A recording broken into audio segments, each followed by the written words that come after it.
Remove her. She doesn't belong here.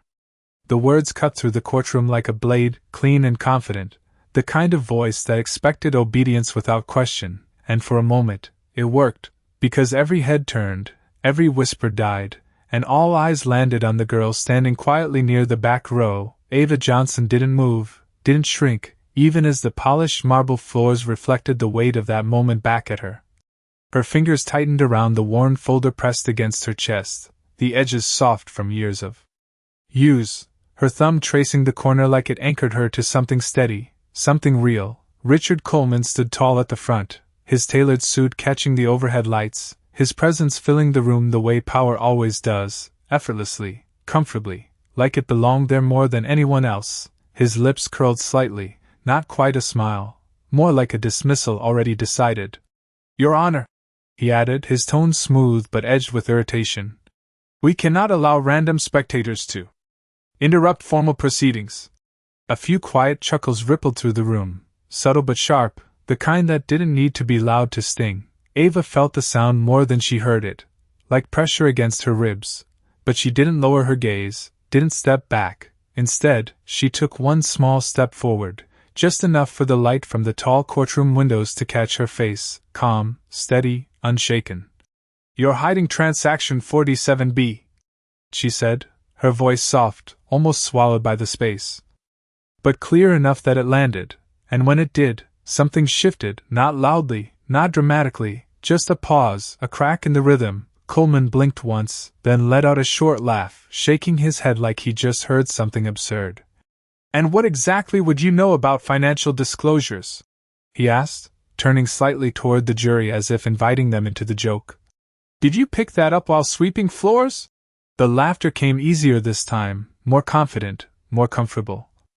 But Ava didn't respond, didn't defend herself, she simply held her ground, her grip on the folder tightening just slightly, the paper inside whispering against itself. The only sound she made, seconds stretched, thin and fragile, until even the laughter began to fade, because she wasn't reacting the way they expected, she wasn't shrinking, wasn't apologizing, she was just standing there. And somehow that was louder than anything she could have said. The judge, who had remained silent until now, shifted in her seat, the subtle creak of leather drawing attention back to the bench. Her eyes moved from Coleman to Ava, studying her, not with annoyance, not with dismissal, but with something sharper, something searching. The room followed that gaze, the energy tightening, coiling into something heavier, and then, without raising her voice, without breaking the stillness, the judge spoke. "Miss Johnson, is it?" A pause, just long enough for the name to settle into the air. Approached the bench. And just like that, the balance of the room tilted, the laughter vanished completely, replaced by something colder, something uncertain, and for the first time since he had spoken, Richard Coleman didn't look entirely in control. The distance from the back row to the bench was no more than 20 feet, but to Ava Johnson it stretched like a mile of polished marble and silent judgment, each step measured, controlled, the faint echo of her sneakers against the floor cutting through the stillness that had replaced the earlier laughter. She could feel every eye following her, not just watching but reassessing, as if the room itself had shifted and no one quite understood why. The folder in her hands felt heavier now, not because of its weight but because of what it carried, years of notes, copies, late nights under dim kitchen light, while her mother worked double shifts, numbers she memorized, patterns she noticed, things no one had asked her to see but she saw anyway. She stopped just short of the bench, close enough to see the fine lines around Judge Eleanor Whitmore's eyes, the kind that came from years of reading people as much as paperwork. "You said Transaction 47B," the judge said quietly, her voice low but firm, not for the room, just for Ava. "Explain." Ava swallowed once, steadying her breath. The air felt cooler here, sharper somehow. "It is listed as an operational transfer," she began, her voice gaining strength not from confidence but from certainty. "But the timestamp does not match the filing sequence. It was inserted after the audit summary, not before, which means it was not part of the original disclosure."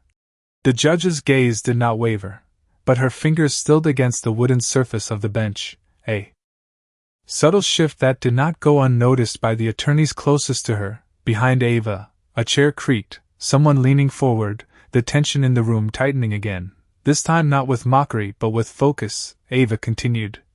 And the amount, it is just under the reporting threshold, which is why it does not trigger automatic review, but if you cross-reference it with the secondary ledger from March, it aligns with a duplicate withdrawal. A pause, not for effect, but because she wanted every word to land clean. It is not an expense, it is a redirect. Silence followed, thick and immediate, the kind that does not invite interruption. The judge's eyes shifted briefly toward the documents in front of her, then back to Ava, studying her again, not as an interruption now, but as a source. Across the room, Richard Coleman straightened, his expression tightening in a way that was almost imperceptible, but his hand, resting on the table, curled slightly. The confidence that had filled the room minutes ago no longer moved as freely. One of his attorneys leaned in, whispering quickly, flipping through pages with growing urgency, paper against paper, a soft frantic rhythm that contrasted sharply with Ava's stillness. Judge Whitmore leaned back slightly, her gaze moving once more across Ava's face, searching, measuring, and then something else flickered there, recognition not of who Ava was in status, but of what she carried in her words. Where did you learn to read filings like this? She asked, not accusing, not skeptical, simply asking, and for the first time, Ava hesitated, not because she did not have an answer, but because the truth was not something anyone in that room expected. I listened, she said softly, her voice steady again. Every night, when my mom cleaned these rooms, I sat in the back and listened, and then I read what I could find. Another pause, smaller this time, but just as heavy. The judge nodded once, slowly, as if confirming something only she could see, and in that moment, the courtroom was no longer watching a girl who did not belong, it was watching someone who understood something they had all missed, and that realization settled into the room like a weight no one could ignore. Richard Coleman leaned forward at last, the controlled ease in his posture tightening into something sharper, more deliberate, his voice no longer amused but edged with calculation. Your Honor, with respect, we are allowing an unverified observer to interpret complex financial structures without context or qualification, he said, each word measured, precise, designed to pull the room back under his control, and for a brief second, it almost worked. A few heads nodded, a few shoulders straightened, familiarity returning like a reflex, authority reclaiming its space. But Judge Whitmore did not look at him, her attention remained fixed on Ava, and that alone shifted the balance again, subtle but undeniable. Context can be provided, the judge replied calmly, her tone even, not confrontational, just firm enough to hold its ground. Coleman's jaw tightened almost imperceptibly, his fingers tapping once against the table before going still. He was not used to being redirected, not like this, not in a room where his voice usually set the rhythm. Miss Johnson, the judge continued, if what you are suggesting is accurate, then the implication is intentional omission. Ava nodded once, small and controlled. Yes, Your Honor, she said, her voice steady, no hesitation, no need to embellish. The truth was already enough. A murmur rippled through the courtroom again, but this time it carried a different weight, not mockery, not dismissal, but unease, the kind that comes when something hidden begins to surface. Behind Coleman, his legal team moved more urgently now, flipping pages, whispering in tighter circles, the quiet shuffle of documents filling the gaps between spoken words. Ava could feel it, the shift. The room was no longer pushing her out, it was pulling closer, listening, and that changed everything. Coleman straightened fully, adjusting his cuff as if reclaiming composure through habit. Even if there is a discrepancy, he said, his tone cooler now, more controlled, it does not constitute wrongdoing without full audit verification. His words were careful, chosen not to deny, but to delay, to create space, to regain footing, and for a moment, the logic held. It always did when delivered with confidence. But the judge's gaze did not soften, did not drift. Instead, she reached for the document in front of her, flipping to a marked page with deliberate precision. The sound of paper turning echoed louder than it should have. Or maybe the room had simply grown that quiet. Transaction 47B, she said, almost to herself, her eyes scanning the lines, then pausing, her brow tightening just slightly, not confusion, recognition, and that was when it happened, not a dramatic shift, not a sudden outburst, just a stillness, deeper than before, heavier, the kind that settles when a truth begins to take shape. Ava stood there, hands still, breathing steady. She did not need to speak again, not yet, because the moment was no longer hers to prove, it was theirs to understand. Across the room, one of the junior attorneys stopped flipping pages entirely, his hand frozen. Mid-motion, eyes locked on the same line the judge was reading, and slowly, almost reluctantly, Richard Coleman's gaze followed, dropping to the document in front of him, his expression tightening in a way that could not be smoothed over with confidence this time. The room held its breath without realizing it, and in that quiet, something undeniable began to surface, not loud, not forced, but clear enough that no one could pretend it was not there anymore. The silence did not break all at once. It shifted slowly, like something heavy being moved beneath the surface. Judge Whitmore's eyes remained fixed on the page, her finger tracing a single line before stopping, pressing lightly as if confirming what she already knew. Then she looked up, not at Ava this time, but at Richard Coleman, and that change in direction carried more weight than any raised voice. "Counselor," she said, her tone calm but sharpened by precision, "would you like to clarify this entry before I do?" The question hung in the air, not as an invitation, but as a boundary, one that could not be ignored. Coleman straightened, his posture still composed, but the ease was gone now, replaced by something more rigid, more calculated. "Your Honor, as I stated, without full audit context, any isolated line item can be misinterpreted." His voice was steady, practiced, but there was a faint delay between his words, a hesitation that had not been there before. Behind him, one of his attorneys leaned closer, whispering urgently, sliding a document across the table, the paper catching the light as it moved. Coleman glanced down, just for a second, but it was enough for the room to notice, enough for the judge to see. Ava stood quietly beside the bench, her hands still wrapped around the folder, but her grip had loosened slightly, not from relief, but from clarity. She had said what needed to be said, and now the truth was moving on its own. The judge turned the page again, slower this time, as if giving the moment space to breathe. Then she spoke, not louder, but with a finality that settled into the room like a closing door. "The timestamp discrepancy is not minor," she said.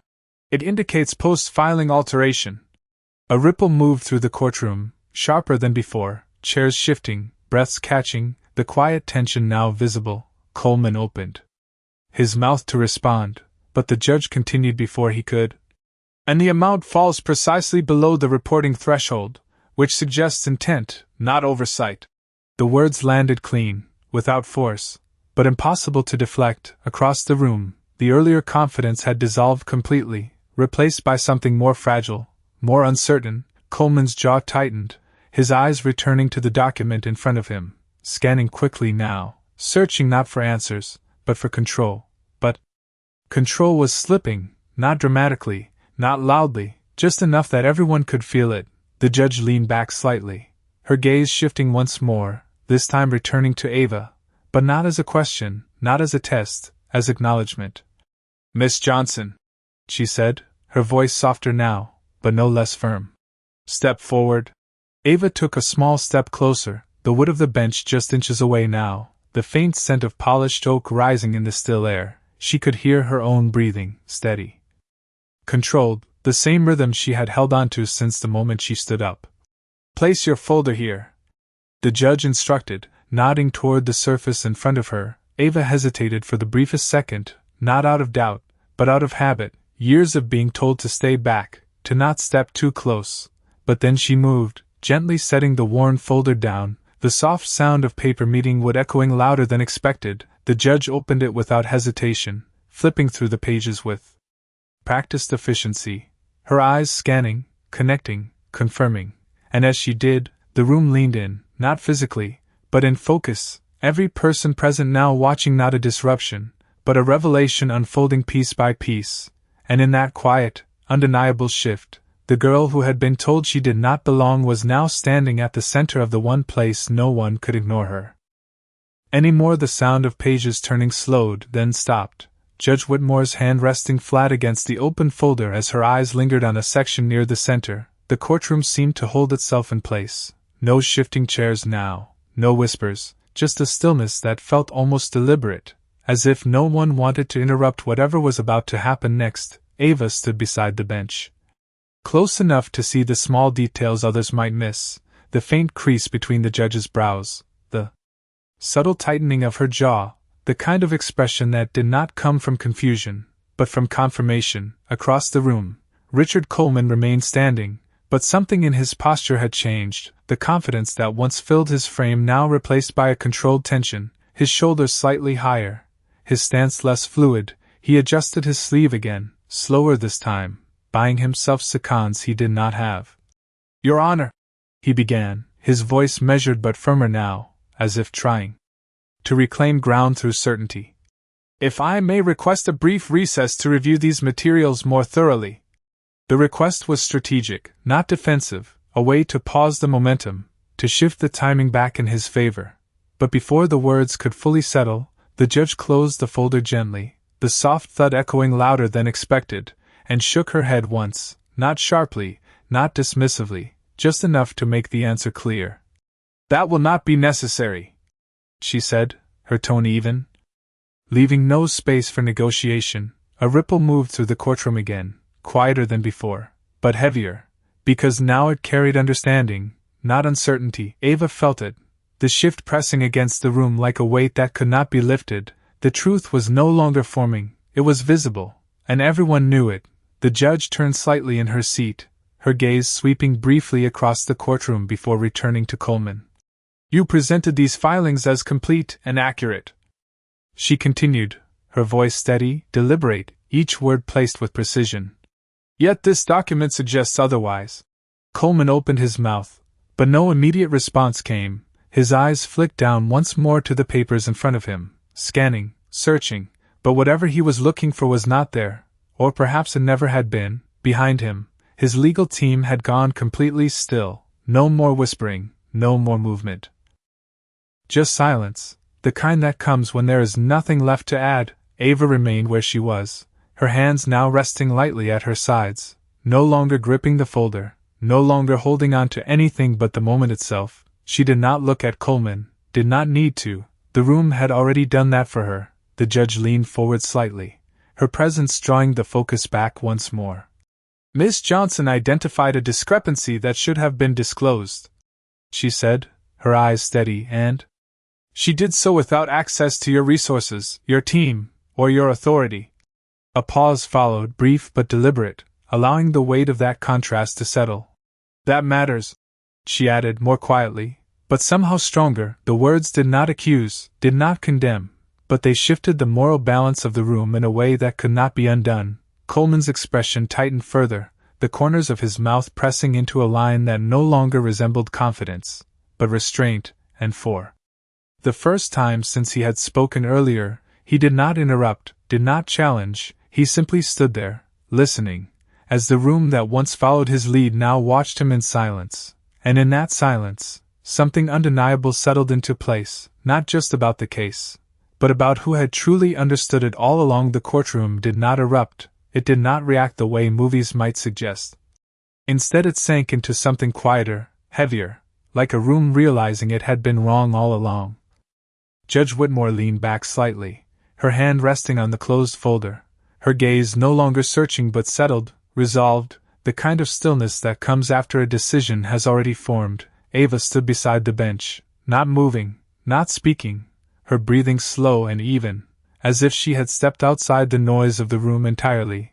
The sunlight from the tall windows shifted slightly, casting a softer glow across the polished wood, catching the edge of her sleeve, the faint crease in the fabric, the small details that suddenly felt more visible now that the tension had changed. Across the room, Richard Coleman remained standing, but the space around him felt different, less commanding, more exposed. His hand rested flat on the table now, no longer tapping, no longer adjusting, just still, as if motion itself might draw attention he could not control. One of the jurors shifted slightly in their seat, the sound subtle but noticeable in the quiet. Another leaned forward just enough to see the documents more clearly. The entire room had leaned into the truth without realizing it, and there was no pulling back from that, Judge Whitmore finally spoke again, her voice calm, measured, but carrying a weight that settled into every corner of the room.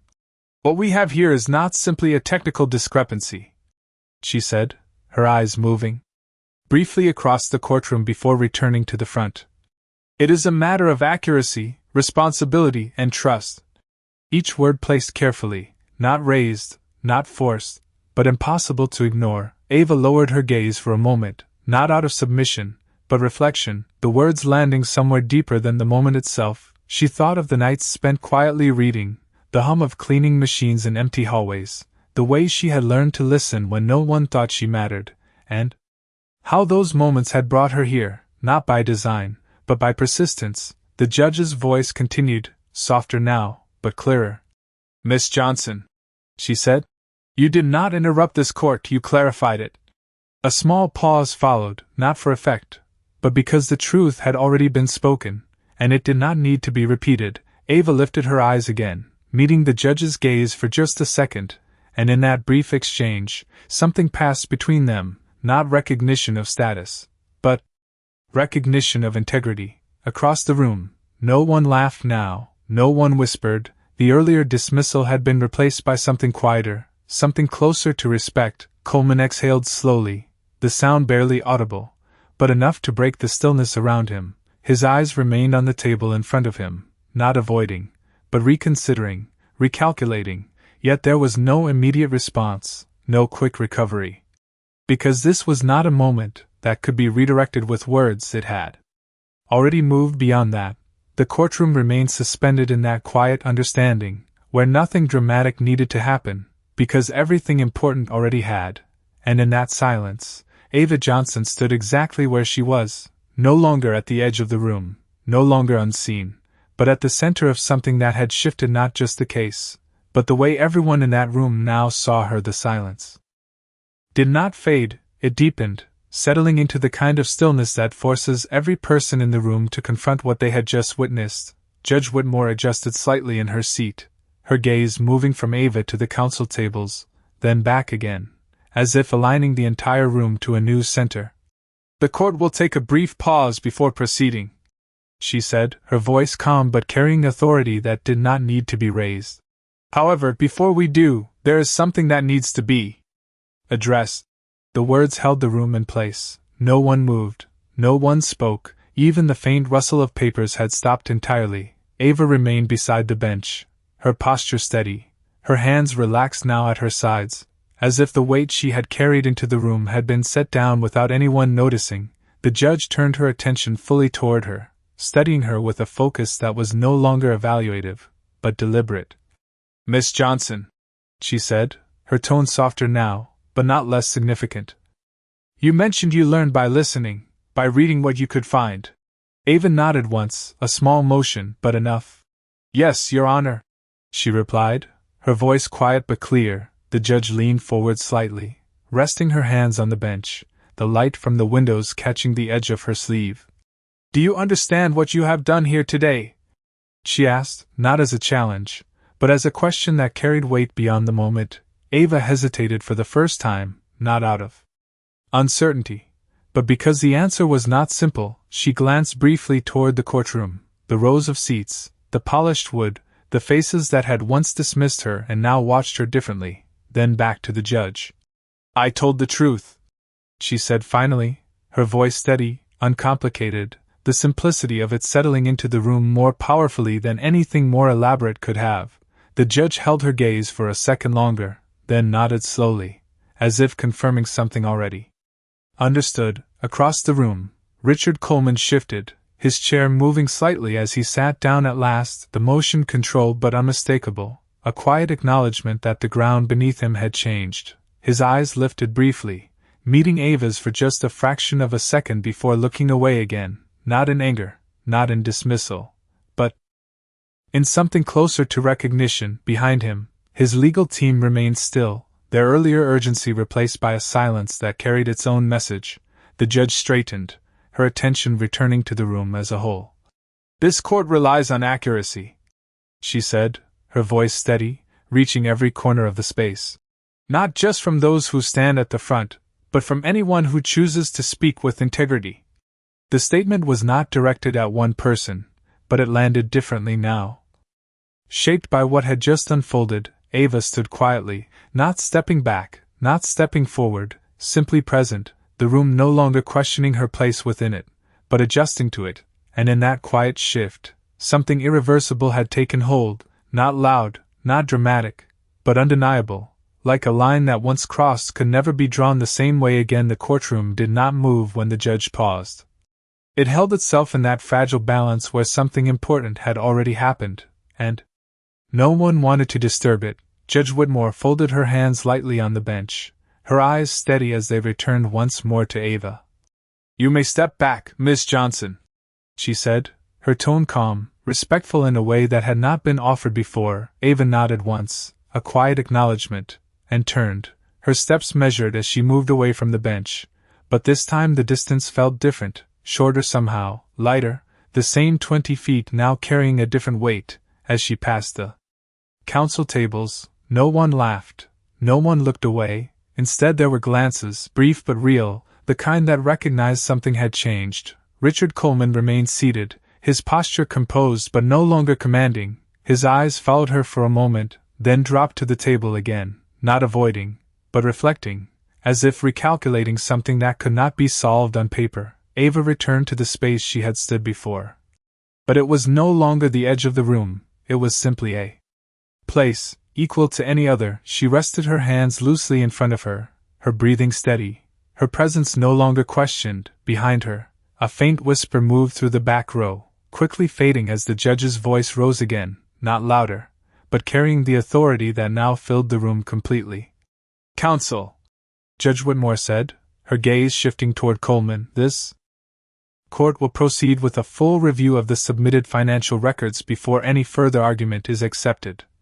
The statement was clear, not dramatic, but final in its direction, a subtle shift of process that carried significant weight. Coleman nodded once, a controlled motion. "Understood, Your Honor," he replied, his voice steady but quieter now, stripped of the earlier edge. The room absorbed that response in silence, recognizing the difference without needing it explained. The judge gave a slight nod, then turned her attention briefly toward the jury, her presence grounding the space once more. "We will take a short recess," she said. 10 minutes. The sound of the gavel followed, not sharp, not forceful, but enough to signal the pause, and slowly, the room began to breathe again. Chairs shifted, papers moved, quiet conversations began in low tones, but none of it carried the same energy as before. Something had settled, something that would not be undone by a break-in. Proceedings. Ava remained still for a moment longer, watching the subtle movement around her, then lowered her gaze to her hands, the faint lines of ink on her fingers from nights spent writing still visible, a small reminder of where she had come from. Across the room, Coleman stood at last, his team gathering around him, their voices low, urgent, but contained. He listened more than he spoke now. His attention divided between the documents and the moment that had shifted everything, and though the courtroom had begun to move again, the quiet recognition of what had just happened lingered in every corner, unspoken but unmistakable, like a truth that once seen could never be unseen. The courtroom slowly filled again after the recess, but the energy did not return with it. It lingered outside somewhere, replaced by something quieter, more deliberate, as people took their seats. The usual shuffle of papers and low conversation felt restrained, as if everyone understood that the room had already changed. Judge Whitmore entered without announcement, her presence alone enough to bring the space back into focus. She sat, glanced briefly at the documents now arranged before her, then lifted her eyes. "We will proceed," she said, her voice steady, no longer needing to establish control because it was already there. Ava stood where she had been before, but she no longer felt like she was standing at the edge of anything. Her posture relaxed, her hands still, her presence grounded in a way that did not ask for permission. Across the room, Richard Coleman remained composed, but the sharp confidence that once defined him had softened into something more measured, more aware. He adjusted his stance slightly, not to command attention, but to meet it. The judge continued, outlining the next steps, her words clear, structured. But what mattered had already been decided in a way that went beyond procedure. The truth had surfaced, and everything now moved around it. Ava listened, not for validation, not for recognition, but because she understood, the same way she always had, by paying attention, by staying present. The light from the tall windows shifted again, casting longer lines across the floor, touching the bench, the tables, the quiet faces of those who now saw the room differently, when the judge paused. The silence that followed was no longer heavy, it was settled, like something had found its place. Ava exhaled slowly, a breath she had been holding longer than she realized, and in that small release, the moment completed itself, not with applause, not with words, but with understanding. She turned slightly, her gaze moving once across the room, not searching, not proving, just seeing, and then she stepped back, not because she had to, but because she could, because she no longer needed to stand at the center to be heard. As she moved toward the aisle, her steps were quiet, steady. The same sound they had made before, but now they carried something different, something earned, something no one in that room could take away. Behind her, the proceedings continued, voices resumed, decisions unfolded, but they no longer defined her place within that space, they simply continued around it. Near the doorway, Ava paused for a brief second, her hand resting lightly against the cool metal handle, the texture grounding, real. She did not look back immediately, not out of hesitation, but because she did not need to. The room behind her had already said everything it needed to. When she finally stepped forward, the door opened with a soft sound, letting in a strip of light from the hallway, brighter, warmer, and as she walked through it, the courtroom remained behind her, unchanged in structure, but forever altered in meaning, and in that quiet transition, with no announcement and no spectacle, the truth of what had happened stayed exactly where it belonged, in the silence that followed her out.